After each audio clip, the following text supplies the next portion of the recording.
കോട്ടയം മണ്ഡലത്തിലും പ്രതീക്ഷ വെച്ചു പുലർത്തുകയാണ് മൂന്ന് മുന്നണികളും. രാഷ്ട്രീയ വോട്ടുകൾ പോൾ ചെയ്യപ്പെട്ടെന്നാണ് UDFന്റെ വിലയിരുത്തൽ. ബൂത്തുകളിലെ കണക്ക് അനുകൂലമാകുമെന്ന് LDFും പ്രതീക്ഷ വെക്കുന്നു. കേരള കോൺഗ്രസുകാരുടെ നേർക്കുനേർ പോരാട്ടത്തിൽ NDA നേടിയ വോട്ടുകൾ ആരെ പിന്തുണയ്ക്കുമെന്നാണ് ഇനി അറിയുന്നത്. കഴിഞ്ഞ തവണ ശതമാനം 75.41, 2014 3% കൂടി. ഇത്തവണ കുറഞ്ഞു, 65.60. രാവിലെ 7 മണി മുതൽ 8 മണി വരെയുള്ള കണക്കിൽ 6.30% തുടങ്ങിയെത്തിയ കണക്ക്. ഈ കണക്ക് പക്ഷേ മുന്നണികൾക്കങ്ങ് അത്രയ്ക്ക് പിടികൊടുക്കുന്നില്ല.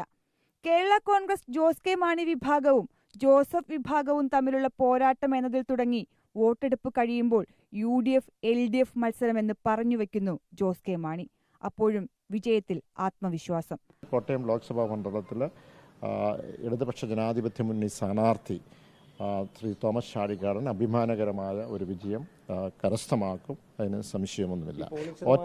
ഒറ്റ വാക്കിൽ പറഞ്ഞാൽ ചാമ്പ്യനായി ശ്രീ തോമസ് ചാഴികാടൻ പാർലമെന്റിലുണ്ടാകും. ബൂത്ത് തിരിച്ചുള്ള കണക്കെടുക്കുമ്പോൾ അത് UDFന് അനുകൂലമാണെന്നാണ് നേതാക്കൾ പറയുന്നത്.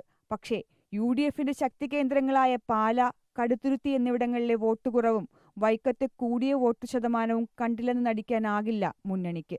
ഞങ്ങളുടെ മുഴുവൻ വോട്ടുകളും വന്ന് ചെയ്തിട്ടുണ്ട്. ഞങ്ങൾക്ക് അതുകൊണ്ട് ഒരു ആശങ്കയും ഞങ്ങൾക്കില്ല.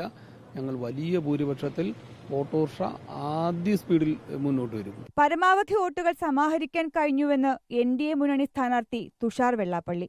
കുടത്തിലെ വോട്ട് LDFന് തിരിച്ചടിയാകുമെന്നും പറഞ്ഞു വയ്ക്കുന്നു NDA. തീർച്ചയായിട്ടും അടിയൊഴുക്ക് ഞങ്ങൾക്ക് അനുകൂലമായിട്ടുണ്ടാകുമെന്ന് ഫീൽഡിൽ പോകുന്ന സമയത്ത് മാധ്യമപ്രവർത്തകർക്കും അത് മനസ്സിലായിട്ടുണ്ടെന്നാണ് ഞാൻ വിശ്വസിക്കുന്നത്. കോട്ടയം കോട്ട നിലനിർത്തുമോ പിടിച്ചെടുക്കുമോ?